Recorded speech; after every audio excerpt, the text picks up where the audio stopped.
and today we are here for your career counseling. So many of you have plans that in which field you want to go after 12.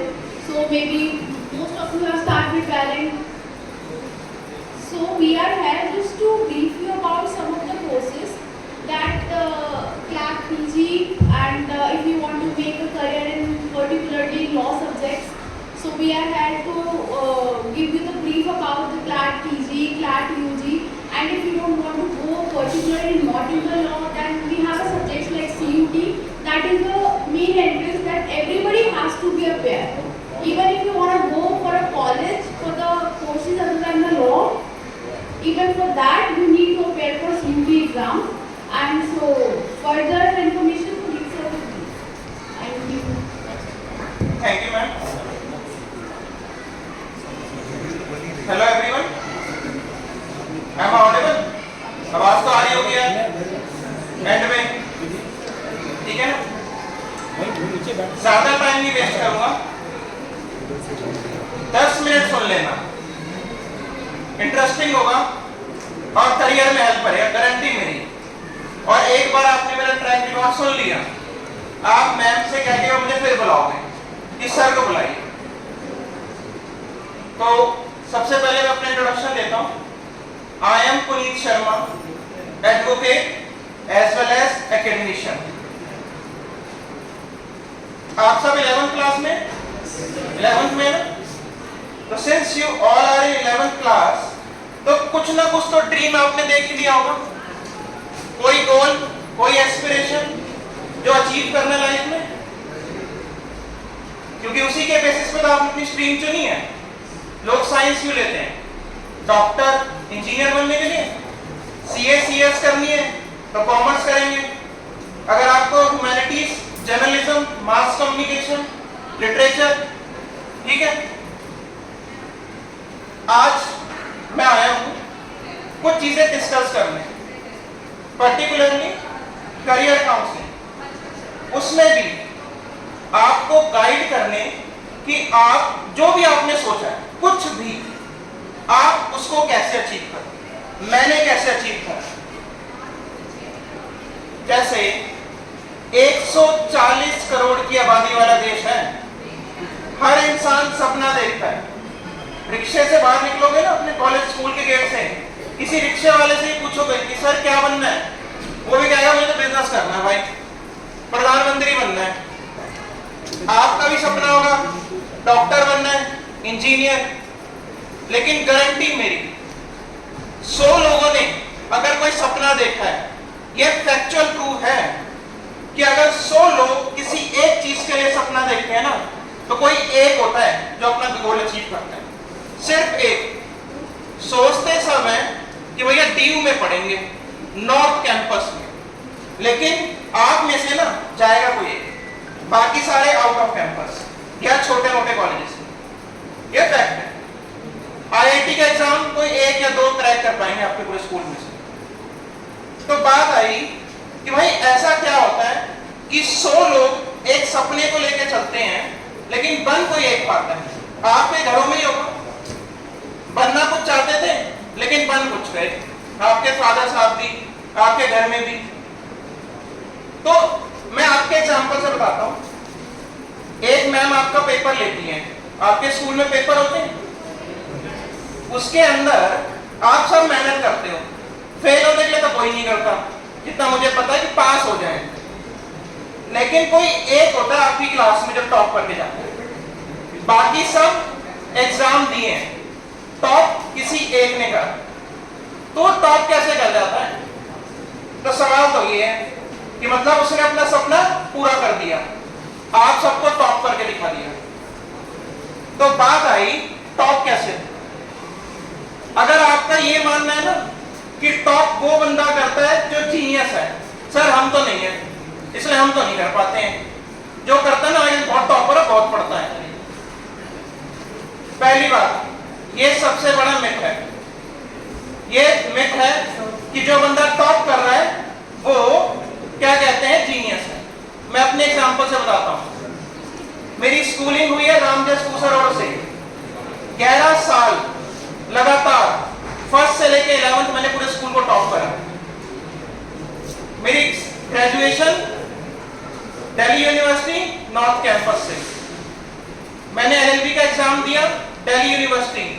18,000 लोग paper देने बैठे, 18,000 पूरी India से। पहले attempt में 55th rank पूरे India में।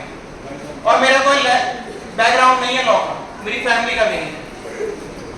मैंने अपना masters in law supreme court देखा है ना, उसके सामने एक बिल्डिंग है मिनिस्ट्री ऑफ लॉ जस्टिस की, उसका कॉलेज है जिसमें सिर्फ 50 सीट्स हैं, 50 सीटें और जनरल कैटेगरी की 20 सीटें।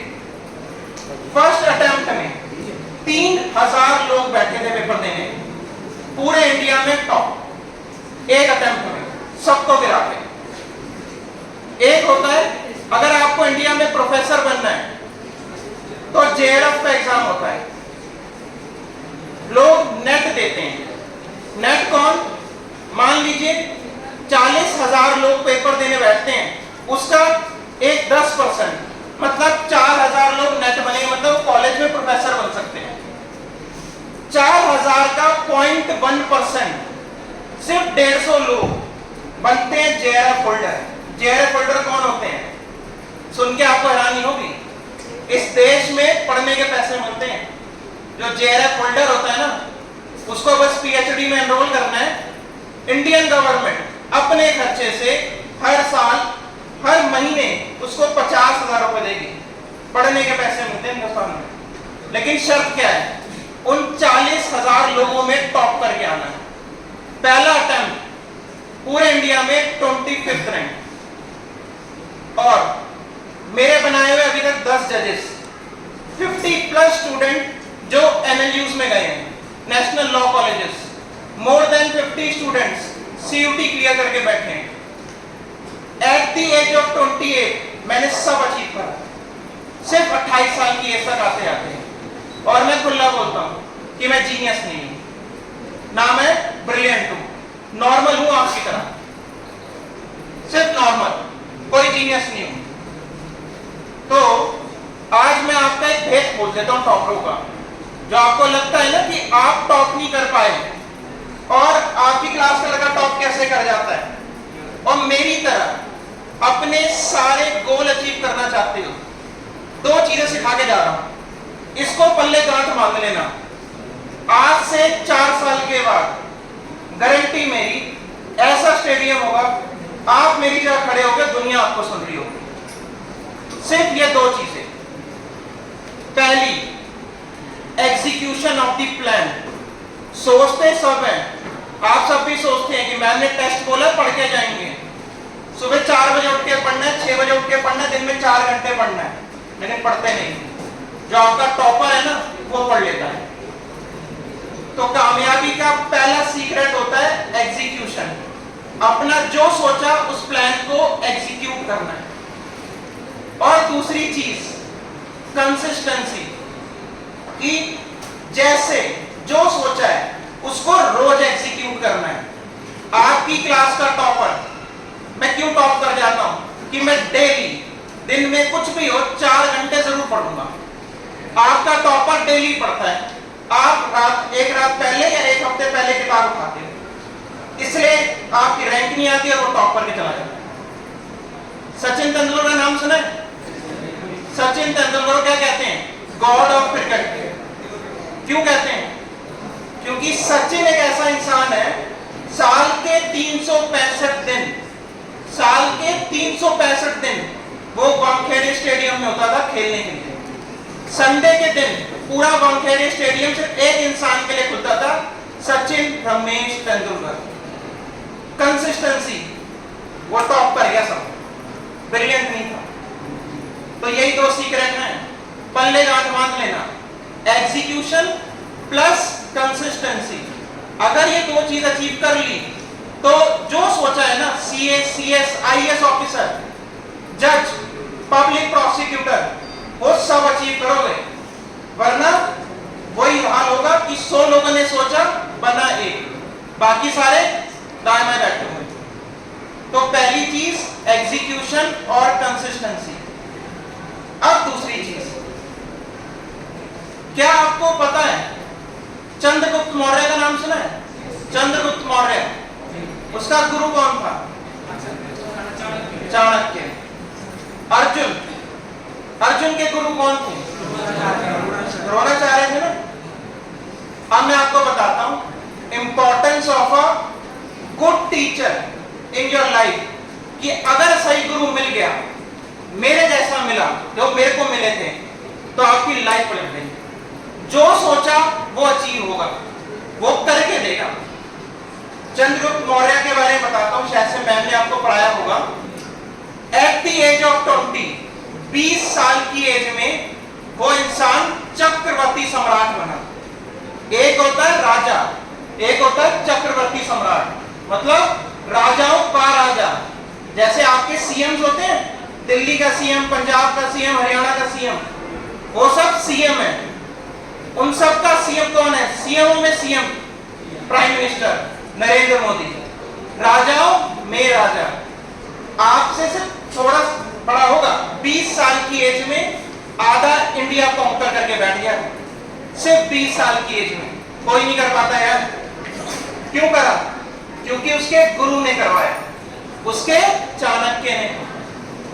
सिर्फ अर्जुन था जिसको मछली की आंख दिखती थी, बाकियों को नहीं दिखती।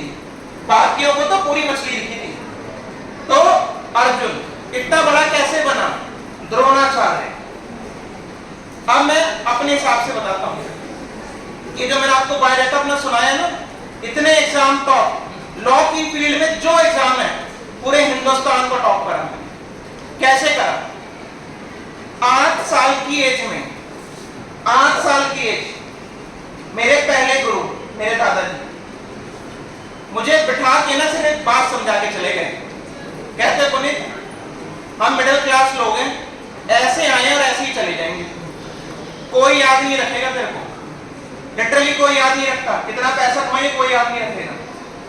तो कुछ करियो मत करियो, लेकिन ऐसा करके जा कि लोग तुझे सल्यूट मारे, तेरे होने के मतलब हो, पूरा खानदान तेरे नाम से जाना जाएगा। तो उन्होंने एक चीज सिखाई थी, आज आपको सिखा के जा रहा हूं। मैं रोज सुबह उठ के अपने आप से ये बात बोलता हूं, और सबसे बढ़िया चीज में सिखा के गए थे, जिसने मन से अपने आप को राजा सोचा है, जिसने मन से अपने आप को राजा सोचा है, वो मरेगा भी राजा बन के। मतलब जिसके दिमाग में है ना कि वो किसी के अंडर नहीं होगा, किसी के अधीन नहीं होगा, अपनी गवर्नेंस, अपना राज खुद बनाएगा, अपनी दुनिया क्रिएट करेगा, तो एक दिन मरने से पहले वो अपनी डेस्टिनी डिटरमाइन कर ही लेगा। मेरी फैमिली में लोगों ने बिजनेस बनाए ऐसे ही, 12वीं पास है, बस सपना एक था बिजनेस बनाना है, और सिर्फ कितने फेलियर्स आए, बिजनेस बनाना है। आज करोड़पति है सिर्फ इस चीज से। जिसने मन से राजा सोचा है वो मरेगा भी राजा बन। दुनिया कुछ भी नहीं है, आपकी पूरी लाइफ नौकर से मालिक बनने का सफर है। हमें नौकरी करना सिखाया जाता है, कोई एक होगा जिसकी सोच होगी मैं सबको नौकरियां दूंगा, तो तेरी जर्नी नौकर से मालिक बनने का सफर है। तो उस दिन मैंने अपने एक चीज डिटरमाइन करी कि मुझे जज बनना है। जज कौन? डिस्ट्रिक्ट का हेड, आपके आईएएस ऑफिसर के रैंक के बराबर। डिस्ट्रिक्ट में सबसे पहले जज खड़ा होता है, उसके पीछे सारे गवर्नमेंट ऑफिसर्स, हेड होता है वो।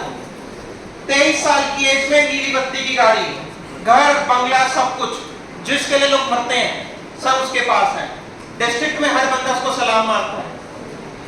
जज बनना सोचा, पता नहीं था कैसे बनते हैं, बस सोच लिया जज बनना है। मेरे टीचर ने मुझे मदद करा, उन्होंने बताया बेटा लॉ करनी होती है, लॉ का एग्जाम होता है, क्लैट देना पड़ता है, उससे ये काम होगा। उन्होंने मुझे क्लैट का रास्ता दिखाया, मैंने कहा ठीक है। ऑल इंडिया एनएलयूज में टॉप करा, ठीक। फिर लॉ में गया, एक टीचर मिले, उस टीचर ने ना, मैं प्राउडली कहता हूं मैम, मेरे टीचर जो है ना सिंपली एक कॉलेज में प्रोफेसर है, कुछ नहीं है, सिर्फ एक प्रोफेसर, लेकिन उन्होंने जिस एग्जाम में उन्होंने फेल करा, उस एग्जाम को उन्होंने मेरे से टॉप करवा दिया।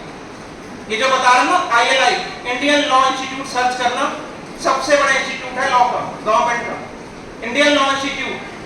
जज के इंटरव्यू 2 साल में 6 स्टेट के मेंस और 3 इंटरव्यू अपेयर करे मैंने।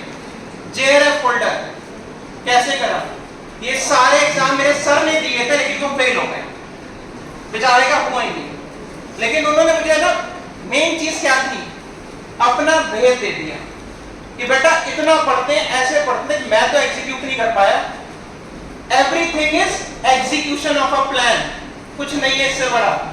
उन्होंने कहा तू देख तेरे से हो सकता है। तो मैंने उनसे भेद लिया, मेहनती पूरा था, गोल का पता था और पहुंच गए।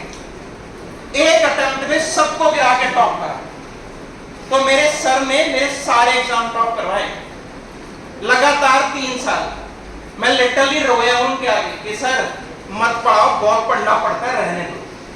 पता उन्होंने एक बात बोली थी मेरे से, कहते पुनीत आज पढ़ ले, गारंटी मेरी इस लाइन में तेरे से ऊपर कोई नहीं होगा। तेरे से हाथ मिलाते समय ना लोग सोचेंगे किस आदमी से हाथ मिला रहा हूं। आज उनकी बात बिल्कुल सच है।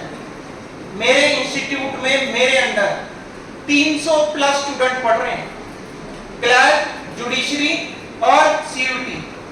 और वो सब लोग हैं, बहुत सारे टीचर्स अनअकैडमी के, बहुत बड़े प्लेटफॉर्म्स के, लेकिन सारे लोग एक इंसान के लिए बैठते हैं, सिर्फ एक इंसान के नाम पे, पुनीत सर, क्योंकि उन्होंने टॉप करा है तो हमें भी टॉप करवा देंगे। ये आप देख रहे हैं सारे, ये मेरे स्टूडेंट्स हैं जुडिशल से। कौन स्टूडेंट काम करने जाता है गुरु का? क्योंकि उनको भरोसा है कि सर है ना तो रास्ता भी दिखाएंगे और लाइफ चलना भी सिखाएंगे। तो next important tip of your life, teacher ढूंढिए, गुरु ढूंढो। मैंने बहुत तलाश करी थी, जब जाके मुझे सर मिले। बड़े एग्जाम फेल करे, लेकिन जब मिल गए ना छोड़ा नहीं। तो सबसे पहला काम, अब लाइफ का आपका दूसरा काम, टीचर ढूंढिए। वही सपने पूरे करवाएगा, आप में बस की नहीं है। आपको रास्ता नहीं पता, वो रास्ते दिखाएगा, अपने भेद देगा कि मैं क्यों फेल हुआ, आपको बस इंप्लीमेंट करना है। क्यों टीचर चाहिए, एक्सपर्ट टीचर क्यों चाहिए? क्योंकि जो आपके मैं आपको एग्जाम बताने वाला हूं ना, ये कॉम्पिटिटिव एग्जाम है। सीटें पता कितनी है? 4000, 5000, 4000, 5000। देने वाले कितने हैं? 1.5 से 2 लाख लोग पूरे इंडिया के, 1.5 से 2 लाख। सक्सेस रेशियो कितनी है? 0.01%। अब बताइए कैसे करें? अगर आप ये सोच रहे हैं ना जिस सर से मोहल्ले की कोचिंग लेते हैं वही करा देंगे, तो भैया एक बात समझ लीजिए, कॉम्पिटिटिव एग्जाम के कुछ चीजें होती हैं। टाइमिंग, टाइम बेस होता है। 120 मिनट 120 क्वेश्चन, मतलब एक क्वेश्चन को पढ़ना है, उसी समय उसका टिक लगा देना है। माइंड को चलाने का समय नहीं है, भूल जाओ, जब तक दिमाग चलाओ तो पेपर निकल जाएगा। 120 मिनट 120 क्वेश्चन, टाइम बेस है, सीटें कम है, बच्चे बहुत हैं। सीबीएसई का एग्जाम नहीं है, लिखते चले गए, शीट आएगी ओवरऑल, उस पर टिक लगाना है, बस टिक लगाने के नंबर है। और नेगेटिव मार्किंग भी है, गलत सवाल पे -1। क्या करोगे? आपको एक चीज फंडा समझना, टेंशन मत लेना, पेपर बहुत आसान होते हैं। कॉम्पिटिटिव एग्जाम का स्किल ये है कि आपको सब कुछ नहीं पढ़ना है, नहीं पढ़ना है। और मैं आज आपको बोल के जा रहा हूं, अगर मेरे से सीखोगे या किसी से भी, मैं अपने खुला अपने सारे स्टूडेंट्स को बात बोलता हूं, कोर्स तो मैं खत्म करा देता हूं, कोर्स खत्म कराना की नहीं है। अगर कोर्स करने से लोग जज बन रहे होते हैं ना, और आप एलएलएम एंट्रेंस निकाल रहे होते हैं, तो हिंदुस्तान में सबसे ऊपर मैं बैठा होता, क्योंकि मुझे 8 साल की उम्र में पता था कि मुझे लाइफ में क्या करना है। मैंने लगातार 11 साल अपने स्कूल को टॉप करा, लेकिन गुरु ही नहीं मिला। तो कोर्स नहीं खत्म करना है। जो टीचर है ना, मैं किस चीज के पैसे लेता हूं अपने स्टूडेंट से? जो मेरा मेन ज्ञान है, मेरी ट्रिक्स, सब नहीं पढ़ना होता है। कुछ चीजें पढ़नी है, कैलकुलेटिव बेस पेपर करना, और पेपर पूरा नहीं करना है, ये भूल जाना। पेपर पूरा नहीं करके आता कभी मैं, लेकिन एग्जैक्ट कितना करना है वो बताएगा, क्योंकि उसने वो एग्जाम दिया है। मैंने टॉप करा तो मेरे स्टूडेंट सारे टॉप करते हैं। क्योंकि भेद वही देगा जिसने वो सफर करा है। प्री वाला टीचर इंटरव्यू की तैयारी नहीं कराएगा, क्योंकि उसने कभी इंटरव्यू देखा ही नहीं। इंटरव्यू की तैयारी कौन कराएगा? जो इंटरव्यू तक होके आए। तो फाइंड योर टीचर बेटा, कॉम्पिटिटिव एग्जाम ही निकलेंगे। अब बात है कि सर क्यों निकालने, छोड़ो, लाइफ बढ़िया चल रही है, यही है ना, बढ़िया लाइफ चल रही है, माँ बाप एडमिशन करा दें किसी न किसी कॉलेज में। अब मेरे काम की बात सुन लो, आपके जैसे मिडिल क्लास फैमिली से हो यार, बहुत बड़ा कोई बैकग्राउंड नहीं है, अपने दम पे उठो, ये मेरे फादर साहब हैं, इनसे एक पैसा नहीं लिया, अपना बिजनेस खुद स्टैब्लिश करा, खुद चलो अपनी लाइफ में। पहली चीज, हर चीज आप क्यों पढ़ रहे हो? इतना बड़ा स्कूल है त्यागी पब्लिक स्कूल, माँ इतनी फीस क्यों पे कर रहे हैं आपकी? क्यों कर रहे हैं? सैलरी, अच्छी जॉब लग जाए, सैलरी के लिए तो पढ़ रहे हो यार, सिंपल सी बात है। हर इंसान क्यों पढ़ रहा है? अच्छी जॉब लग जाए और अच्छी सैलरी हो जाए, इसलिए तो पढ़ रहे हो आप सब लोग। लेकिन अपने एक्सपीरियंस से बता रहा हूं बेटा, चाहे तो अपनी मैम से कंफर्म कर लेना, जब आप सैलरी के लिए नेगोशिएट करने बैठते हो ना, सैलरी डिसाइड होती है आपके डिग्री के बेसिस पे। आपकी डिग्री में किस कॉलेज का नाम लिखा है। सिंस मैं जेआरएफ होल्डर हूं, हर असिस्टेंट प्रोफेसर से ज्यादा सैलरी मुझे पे होती है, क्योंकि अगर वो मुझे नहीं देंगे ना, भारत सरकार मुझे पे करने को तैयार बैठी है। किसी कॉर्पोरेट में अपना इंटरव्यू रिज्यूमे भेज दूं, सबसे हाईएस्ट पे होता है मुझे। एक जगह पे एक ही पोजीशन पे दो लोग काम कर रहे होते हैं, ये कॉर्पोरेट का सच है, घर जाइएगा अपने माँ बाप से पूछ लेना। एक पोजीशन पे दो लोग काम कर रहे हैं, एक बंदे की सैलरी डबल और एक की आती है, क्यों? डिग्री के बेसिस पे। एक मौका मिलेगा, साल में एक बार एग्जाम होते हैं, सिर्फ एक बार, और उसकी तैयारी लगती है।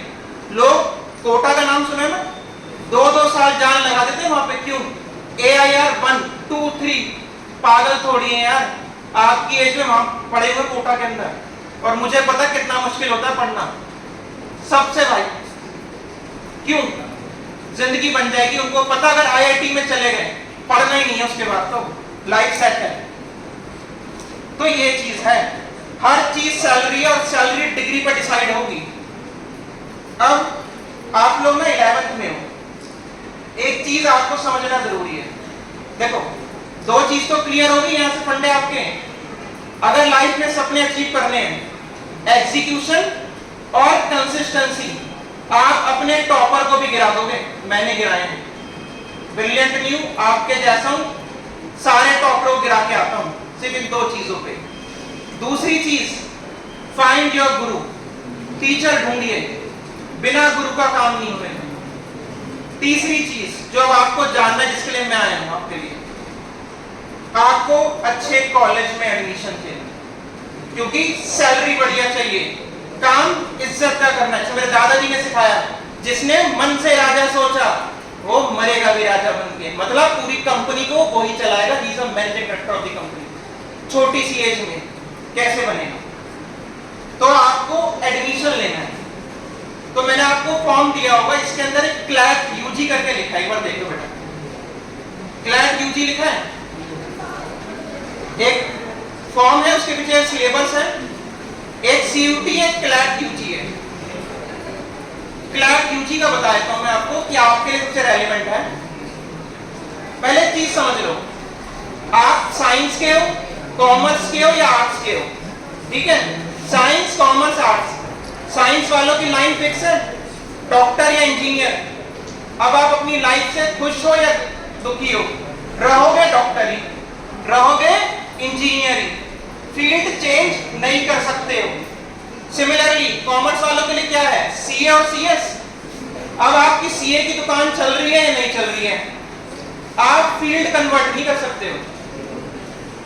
फिर अगर आप जर्नलिज्म में हो तो जर्नलिज्म में रहना पड़ेगा, काम मिले या नहीं मिले।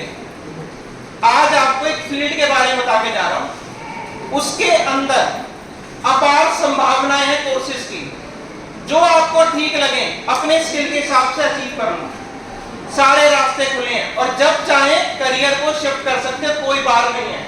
मैं आज प्रोफेसर चीज छोड़ के मैं एडवोकेसी कर सकता हूं, कल जज का एग्जाम दे सकता हूं, कुछ भी कर सकता हूं, कोई फर्क नहीं पड़ता। मैं अपनी लाइन चेंज कर सकता हूं। ये एग्जाम है लॉ का एग्जाम, इसको कहते हैं एलएलबी का एंट्रेंस एग्जाम। इसका बेटा क्राइटेरिया क्या होता है? एमसीक्यू बेस होता है, ओएमआर शीट मिलेगी, उस पर टिक लगाने हैं। फिजिकल पेपर होता है, सेंटर्स लगेंगे, सेंटर पे जाना, पेपर टिक लगा के आना है। इसके सिलेबस में देखिए, इस एग्जाम एलिजिबिलिटी क्राइटेरिया बहुत आसान है यार। आप साइंस के हो, कॉमर्स के हो, आर्ट्स के हो, कुछ समझ नहीं आ रहा, इसका एग्जाम हर कोई दे सकता है। सिर्फ 50% चाहिए 12th में, सिर्फ 50%, कोई भी स्ट्रीम के हो फर्क ही नहीं पड़ता है, सिर्फ 50%। अब इसके अंदर बेसिक चीज क्या है, अब एक भेद सुन लो। आपने इसमें सिलेबस में देखोगे इसके एग्जाम कौन कराता है। सबसे बड़ा एग्जाम है क्लैट, ये क्लैट यूजी जिसको आप कहते हो। इसके अंदर 24 लॉ कॉलेजेस आते हैं। एक एग्जाम दीजिए, 24 कॉलेजों का रास्ता खुल जाता है। एनएलयूज इसको कहते हैं, नेशनल लॉ कॉलेजेस। ठीक है, पहले चीज जान लो बेटा, लॉ में प्रोस्पेक्ट क्या है कि सर क्यों करें, सीए सीएस में कुछ तो है, क्यों करें। अब सुन लो, उंगली पे गिनना शुरू करना, करियर अपॉर्चुनिटी बताता हूं लॉ करके क्या क्या कर सकते हो। पहला, जज बन सकते हो, जज, आईएएस ऑफिसर, डिस्ट्रिक्ट का हेड, जज का पेपर दे सकते हो। नीली बत्ती गाड़ी 23 साल की एज में, घर बंगला गाड़ी, 10 नौकर घूम रहे, कोर्ट में हर बंदा सैल्यूट करता है, 10 साल आ गए, सोसाइटी में रेपुटेशन अलग है, जज बन सकते हो। आप पब्लिक प्रोसिक्यूटर, सरकारी वकील साहब आ गए। फिर आईएएस ऑफिसर का एग्जाम दे सकते हो। चौथा, आप प्रोफेसर बन सकते हो कॉलेज में। सबसे बढ़िया जो आपकी जनरेशन के लिए पैसा कमाना है ना, law firm, top most law firm, try legal, Mangaldas Amarchand. अगर आप एनएलयू से पढ़े हैं, आपका पता स्टार्टिंग पैकेज कितना लगेगा? 10 लाख से 20 लाख के बीच में starting career package. Law firm, फिर है कॉर्पोरेट लॉयर, बड़ी बड़ी एमएनसीज है, इनके अंदर आप लॉयर्स बन सकते हो। सेम करियर पैकेज है, 15 लाख से लेके 30 लाख तक का स्टार्टिंग पैकेज आता है आपका। फिर एक और चीज, आप लॉ ऑफिसर का एग्जाम दे सकते हो। जितने आप सरकारी बैंक देखते हो ना, सबके अपने अपने पैनल्स होते हैं, उनके एडवोकेट्स होते हैं, तो आप उसका पेपर दे सकते हो। महीने की तनख्वाह, घर बंगला गाड़ी हटा के 1.5 लाख रुपए महीना, सिर्फ एलएलबी की डिग्री चाहिए पेपर देने के लिए, कुछ नहीं, वो भी 50% से, एलएलबी भी 50% से। अब एक और बात सुनिए, एक एग्जाम बताता बहुत मजेदार है, AOR, advocate on record. Supreme court का वकील बन सकते हो, हम जैसे लोग, सुप्रीम कोर्ट में अपना चैम्बर होगा, AOR का एग्जाम देना होता है। और सबसे बढ़िया बात पता क्या है, आपके सिग्नेचर के बिना सुप्रीम कोर्ट में कोई भी केस एंटर ही नहीं हो सकता। AOR के सिग्नेचर की वैल्यू पता कितनी होती है? अगर आप नए नए AOR बने हो, एक सिग्नेचर के 5,000 से 10,000 रुपए, और एक AOR दिन में ऐसे 20 सिग्नेचर करता है, तो आप अमाउंट कैलकुलेट कर लो। मेरे दोस्त 30 की एज में AOR है, सिग्नेचर के पैसे मिलते हैं, सोच रहे हैं केस लड़ना ही नहीं है, सिर्फ सिग्नेचर। तो ये करियर प्रोस्पेक्ट है। एग्जाम कौन कौन से, सिलेबस में देखो, क्लैट यूजी कहते हैं इसको। इसी के अंदर से बेटा एक मिनट रुक जाए, क्लैट, एक क्लैट का एंट्रेंस है जिसके अंदर 24 एनएलयूज है। एक होता है सिम्बोयसिस का, सिम्बोयसिस लॉ कॉलेज, बहुत मशहूर कॉलेज है इंडिया का, उसका एंट्रेंस दे सकते हो। आप दे सकते हो BHU, बनारस हिंदू यूनिवर्सिटी, भारतीय विद्यापीठ university, even though Delhi university ने फ्लैट एक्सेप्ट कर लिया है। दिल्ली यूनिवर्सिटी है मेरे कॉलेज, कैंपस लॉ सेंटर से आप पढ़ सकते हो। और अपनी लाइफ एक्सपीरियंस से बता रहा हूं यार, DU चले जाओ, लाइफ बन जाएगी वहां। मतलब करियर में कुछ भी हो, DU अंदर से नहीं छूटेगा। नॉर्थ कैंपस के जो मजे हैं नॉर्थ कैंपस के सेंटर में फैकल्टी ऑफ लॉ, उसकी लाइफ ही अलग है। तो डीयू ऐसे बतेरे एंट्रेंसेस एक कोर्स की तैयारी से सिलेबस में आप देखिए, पेपर में तैयारी क्या करनी है आपने, सिर्फ 5 सब्जेक्ट पढ़ने होते हैं, बहुत सिंपल है। जीएस, फिर लीगल रीजनिंग, फिर है लॉजिकल रीजनिंग। लीगल रीजनिंग मतलब लॉ पढ़ाया जाता है थोड़ा बहुत बेसिक लेवल का, लीगल रीजनिंग, लॉजिकल रीजनिंग, फिर है आपका मैथ्स, जीएस और इंग्लिश। टोटल ये 5 सब्जेक्ट हैं और सब नहीं पढ़ना यार, कुछ नहीं पढ़ते हैं, थोड़ा पढ़ना है बस कि जुगाड़ हो जाए और एग्जाम क्रैक हो जाए, इतना ही पढ़ते हैं। पेपर कितना है? 120 मिनट का 120 मार्क का पेपर है, 120 मिनट मिलेंगे बस आपको, 120 मार्क 120 मिनट। और टॉप एनएलयूज में एडमिशन चाहिए तो पता कितना नंबर आना चाहिए? 100, 90 से 100 जब मिलेगा एडमिशन, लेकिन जिंदगी बन जाएगी वहां से। 90 से 100 आसान है, बहुत मुश्किल नहीं है, मैंने क्रैक करा है, कुछ भी नहीं है। जब सिखाऊंगा ना, पढ़ाने बैठाऊंगा, कब इसमें तो कुछ है ही नहीं। मैंने क्या बोला? सब कुछ भेद है, जो दे दे, कोई नहीं अपने सीक्रेट्स बताएगा। आपका टॉपर कितना अच्छा दोस्त है, आपको अपने सीक्रेट नहीं बताता, वो कहता मैं तो पढ़ता ही नहीं, एक रात पहले पढ़ता हूँ, एग्जाम टॉप करता हूँ, एक्चुअली में वो होता ही नहीं। हम टॉपर्स थोड़ा पढ़ते हैं लेकिन ढंग से पढ़ते हैं। फिर बेटा इसमें ब्रोशर में देखना, क्लैट यूजी के बारे में लिखा है। हम अगर मैं इसकी तैयारी कराता हूँ, ये मेरे अंडर चलता है पूरा प्रोग्राम, इसकी अगर तैयारी में 350 घंटे 350 आवर्स ऑफ कोचिंग होती है, हफ्ते में 4 दिन, हफ्ते में 4 दिन, स्कूल के बाद 350 घंटे, एक्सपर्ट फैकल्टी।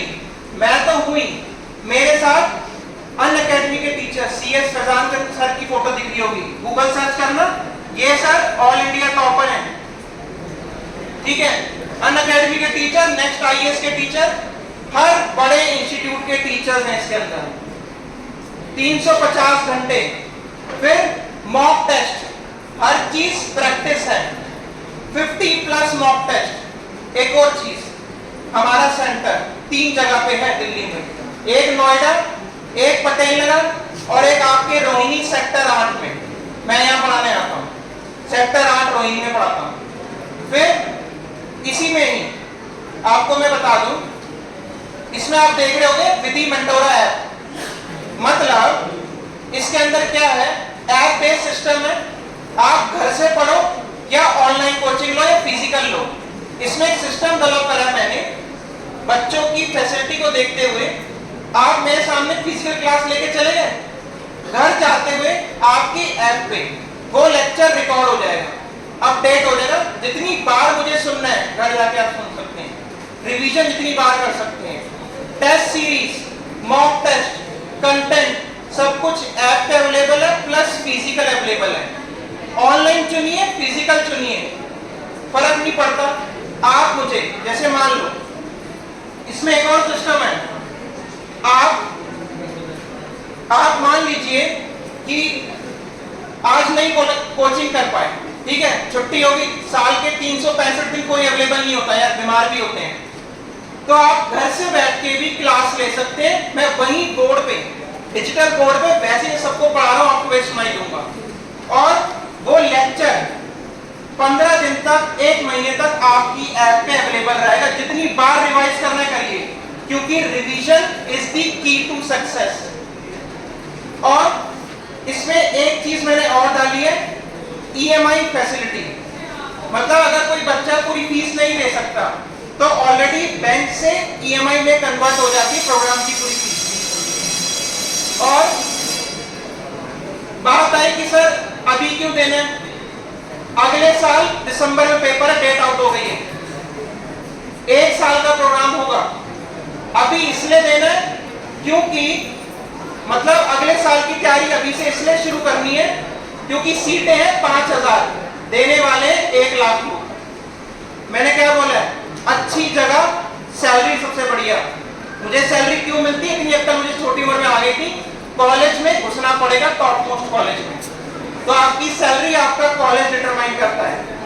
तो देयरफॉर आपने फॉर्म भर दिए, टच में रहेंगे, सोचिए, नहीं सोचा है, लास्ट टाइम बोल के जा रहा हूं, सपना आप देखो, कोई नहीं बोलेगा एक बार, इसमें दम नहीं होता है, मैं खुले में बोल रहा हूं, रिकॉर्ड भी है। सपना आप देखो, पहुंचाने की गारंटी मेरी है।